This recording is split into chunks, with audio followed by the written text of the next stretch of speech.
الحمد لله نحمده ونستعينه ونستغفره ونعوذ بالله من شرور أنفسنا ومن سيئات أعمالنا من يهده الله فلا مضل له ومن يضلله فلا هادي له ونشهد أن لا إله إلا الله وحده لا شريك له ونشهد أن سيدنا وسندنا ومولانا محمدًا عبده ورسوله صلى الله على النبي الكريم وعلى آله وذرياته وأزواجه وصحبه ومن تبعهم بإحسان إلى يوم الدين. أعوذ بالله من الشيطان الرجيم. بسم الله الرحمن الرحيم. يا أيها الذين آمنوا إذا نودي للصلاة من يوم الجمعة فاسعوا إلى ذكر الله وذروا البيع. حضرات گرامی، جمعے کے مناظر کو دیکھنا ہو تو آپ گاؤں اور قریوں کا رخ کریں. آپ دیکھیں گے کہ جمعرات ہی سے ننھے بچے کپڑے دھو کر تیاری کرنے لگتے ہیں جمعے کی، اور بڑے اہتمام سے جمعہ ادا کرتے ہیں.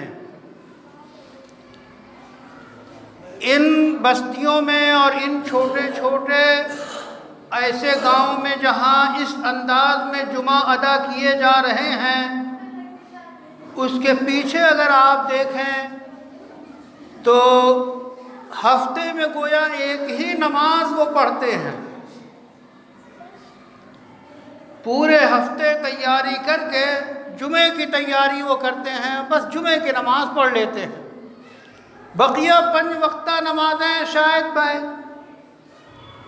اسی لیے ان کے اس جشن کو اور اس اہتمام کو دیکھتے ہوئے کہ ایمان کی علامت باقی ہے، جمعہ قائم ہے، مفتیان کرام اور دارالافتاء کو بہت احتیاط سے کام لینا چاہیے. جب ان سے پوچھا جائے کہ فلاں گاؤں میں جمعہ جائز ہے یا نہیں، جمعے کے جواز اور جائز نہ ہونے کے بارے میں جو شریعت کا موقف ہے، جو شریعت کا حکم ہے، اس کو سامنے رکھتے ہوئے، شریعت کی روح کو سامنے رکھتے ہوئے، ایسے گاؤں جہاں جمعے ہی ساری نماز ہو اور عام طور پہ ایک ہی نماز ہفتے میں پڑھی جا رہی ہو، تو اس کا خیال رکھنا چاہیے کہ وہاں کیا حکم دیا جائے. یہ تو جمعے کا ایک اہتمام اور اس کی اہمیت جو گاؤں اور قریے میں ہے وہ آپ کے سامنے پیش کی گئی، جو آپ جانتے ہیں. جمعہ ایسی عبادت ہے کہ اس کا حکم براہ راست قرآن کریم میں موجود ہے، اور وہ آیت اکثر آپ تلاوت کرتے رہتے ہیں اور سنتے رہتے ہیں خطبوں میں. خطاب کیا گیا ہے کہ اے ایمان والو، جب جمعے کے دن صدا لگائی جائے، اذان کی جائے جماعت نماز کی، تو اللہ کے ذکر یعنی خطبے اور نماز کی طرف لپک کے آؤ، اہتمام کے ساتھ آؤ. تو پہلا حکم یہ ہے اہل ایمان کو کہ جب جمعے کی اذان ہو، جب جمعے کی صدا بلند کی جائے تو سارے کام چھوڑ دیں، صرف اور صرف جمعے کی تیاری کریں. بقیہ سارے کام کا چھوڑ دینا ضروری ہے. اور جیسا کہ مفسرین اور فقہا کہتے ہیں کہ جمعے کے دن 2 اذانیں ہوتی ہیں. ایک اذان پہلی ہوتی ہے، دوسری اذان خطبے سے پہلے ہوتی ہے. تو اس سے مراد جو ہے جس سے کاروبار کو بند کیا جائے گا، نماز کی طرف لپکا جائے گا، اس سے پہلی اذان مراد ہے. مفسرین اور فقہا کی بڑی تعداد اسی کی قائل ہے. تو جیسے ہی جمعے کی اذان ہو فوری طور پہ ہم اہتمام کریں، اس سے پہلے ہم تیاری کریں، اور اس وقت ہم اہتمام کریں کہ ہم مسجد میں آنے کی تیاری کریں. اور اس اعتبار سے اللہ کا حکم ہے فسعوا الی ذکر اللہ، اللہ کے ذکر کی طرف سعی کرو۔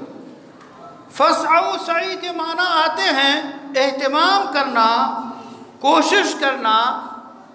یہاں دوڑنے کے معنی میں نہیں ہے کہ مسجد آپ دوڑ کے آئیں، بلکہ حدیث میں تعلیم موجود ہے کہ جماعت ہو رہی ہو اور آپ تشریف لائیں، دیکھ رہے ہوں کہ رکوع میں امام ہے یا رکوع چھوٹنے والا ہے، تو آپ تیزی کے ساتھ نہ آئیں، دوڑیں نہ، بلکہ اطمینان کے ساتھ آئیں اور نماز میں شریک ہو جائیں۔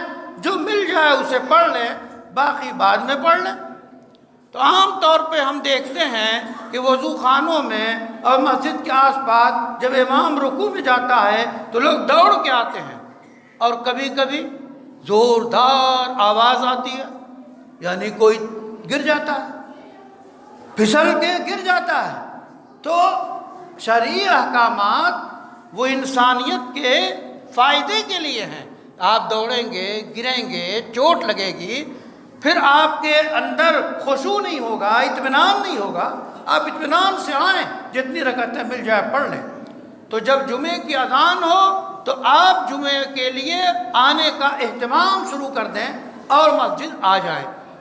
اب اسی میں ایک مسئلہ اور ہے کہ ہم دور دراز سے تو مسجد اذان سن کر آ گئے، لیکن یہاں آ کر ہم مسجد کے صحن میں اور باہر چند سیکنڈ کی دھوپ کے لیے کھڑے ہو گئے۔ اب ان کا کیا مسئلہ ہے؟ وہ تو مسجد سے باہر ہے، ان کو حکم دیا گیا ہے اللہ کے ذکر میں آنے کی، خطبے میں آنے کی، نماز میں آنے کا حکم دیا گیا ہے، مسجد میں آنے کا حکم دیا گیا ہے۔ مسجد کے باہر صحنوں میں یا مسجد سے جس کا کوئی تعلق نہیں ہے وہاں کھڑے ہو کر دھوپ لینا یہ مسجد کے احترام کے خلاف ہے، نماز کے اہتمام کے خلاف ہے، جمعے کے اہتمام کے خلاف ہے۔ یہ ہمارے نوجوان لاپرواہی میں ایسا کرتے ہیں، وہ بیچارے جانتے نہیں، انہیں سمجھائیں، پیار سے کہیں کہ یہ آپ کی بات اچھی نہیں ہے۔ آپ مسجد میں تشریف لائیں، چند سیکنڈ کی دھوپ لینے سے آپ کو کوئی فائدہ ایسا نہیں ملے گا۔ یہاں بیٹھیں گے ثواب ملے گا، اجر ملے گا، اور اللہ کے اس فرمان پہ کہ مسجد کی طرف آؤ آؤ، اس پہ آپ کو ثواب ملے گا۔ اس کے بعد اللہ کا کیا حکم ہے؟ وَذَرُوا الْبَيْعَ، کہ جب مسجد میں جب اذان جمعہ ہو جائے تو کاروبار بند کر دو۔ آرڈیننس ہے، حکم ہے، قانون ہے کہ جمعے کی اذان کے بعد کاروبار نہیں کر سکتے آپ، کاروبار بند کیجئے، کاروبار کو بند کر دینا حکم ہے۔ اور پھر اس کے بعد مسجد میں آئے تو خرید و فروخت کرنا یا ہر وہ کام کرنا جس سے مسجد میں حاضری میں رکاوٹ ہو، وہ کام ممنوع ہے۔ اب اگر آپ کا کوئی مہمان آ جائے، اس کی ضیافت کرنے کا آپ کو کوئی جواز نہیں ہے، آپ اس سے کہیں اذان ہو گئی تشریف لائیے۔ شدید پیاسا ہو، بالکل برا حال ہو تو آپ سمجھ لیں، اس کو فارغ کر دیں، آپ چلے آئیں۔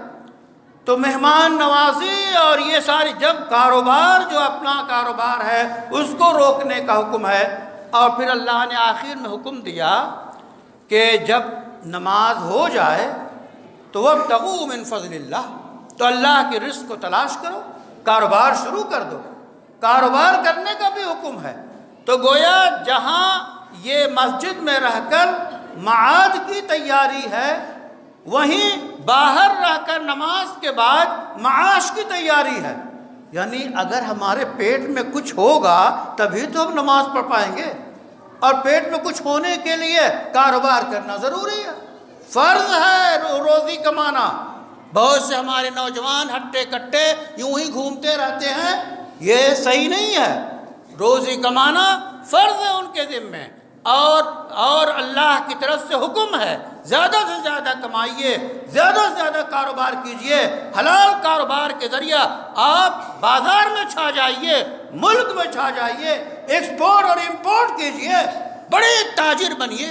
یہ شریعت آپ کو حکم دیتی ہے۔ کیوں آپ پستی کے شکار ہیں؟ چونکہ آپ نے کاروبار کی بنیادوں کو سمجھا نہیں۔ آپ ٹھیلے سے شروع کر کے، آپ فٹ پاتھ سے شروع کر کے آپ بڑے بڑے ایکسپورٹر اور امپورٹر بن سکتے ہیں۔ ایسی بے شمار مثالیں ہیں، وقت نہیں کہ میں ان مثالوں کو جو ہے مثالیں دوں۔ بہرحال یہ بنیادی باتیں ہیں، جمعے کے دن اہتمام کرنا چاہیے جمعے کی نماز کا۔ اور جامع مسجد کیوں کہتے ہیں؟ جامع تمام محلے کی مسجدوں کو جمع کرنے والی جامع مسجد ہے۔ اس واسطے ایک شہر میں ایک ہی جمعہ مسجد ہوتی تھی، پھر فقہا جیسی اجازت دیتے رہیں وہ ایسا کرتے رہیں، لیکن روح شریعت کو سمجھنا اور جمعے کی حقیقت کو اور جمعے کی روح کو اور جمعے کی مشروعیت کو اور جمعے کی جامعیت کو سمجھیے کہ سارے مسلمان ایک جگہ جمع ہوں جہاں تک ہو سکے۔ یہ ہے جامع، یہ ہے جمعہ۔ اس کا اہتمام شریعت میں مطلوب ہے اور فرض ہے کہ ہم اس نماز کو اہتمام کے ساتھ ادا کریں۔ اللہ تعالیٰ سے دعا ہے کہ ہمیں نماز پڑھنے اور نماز کے بعد کاروبار کرنے کی بھی توفیق عطا فرمائے۔ ربنا تقبل منا انک انت السمیع العلیم وتب علینا انک انت التواب الرحیم۔